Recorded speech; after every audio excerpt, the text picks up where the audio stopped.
America మన మిత్రదేశమే. ప్రత్యక్షంగా America మనల్ని ఏమందు, పరోక్షంగా మాత్రం అమెరికా మనల్ని వ్యతిరేకించే వాళ్ళని ప్రోత్సహిస్తుంది. ఎందుకంటే ప్రపంచంలో చక్కటి మానవ వనరుల దేశం మందే. ఇవాళ అమెరికాలో ఉన్నటువంటి నాసా దగ్గర నుంచి అక్కడ ఉన్నటువంటి ఇతర సాఫ్ట్వేర్ కానీ అట్లాంటి వాటన్నిటిలో 30% మంది మన వాళ్లే పనిచేస్తూ ఉంటేనే ఆ డెవలప్మెంట్ సాధ్యమవుతుంది. కానీ అలాంటి వాళ్ళు ఈ దేశంలో మరింత మంది ఉన్నప్పుడు ఆ అమెరికన్ కంపెనీ అక్కడ ₹1,00,00,000 అయ్యేటటువంటి ఖర్చు ఇక్కడ 40 లక్షలతోనే చేసి, కానీ ఇక్కడికి ఎందుకు రారు అంటే ఎప్పటికప్పుడు ఎకో సిస్టమ్ ద్వారా అక్కడ ఉన్నటువంటి మీడియా ద్వారా తప్పుడు ప్రచారం భారత్ మీద చేస్తూ ఉంటుంటారు. ఇక్కడ పర్యావరణం బాగోదని, అత్యాచారాలు జరుగుతున్నాయి, దుర్మార్గాలు జరుగుతుంటాయని.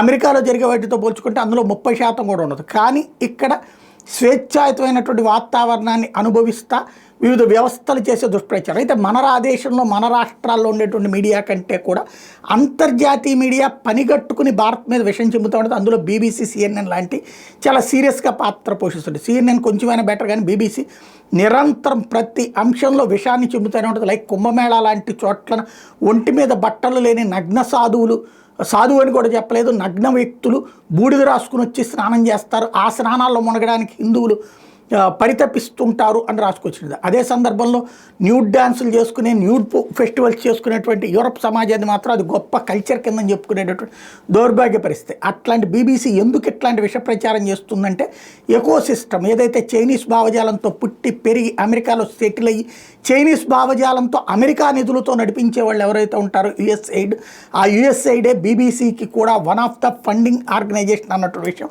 తాజాగా బయటపడింది. ఎప్పుడైతే USAID నుంచి ఫండింగ్ ఆగిపోవడంతో ఈ విషయాలన్నీ వెలుగులోకి వస్తున్నాయి.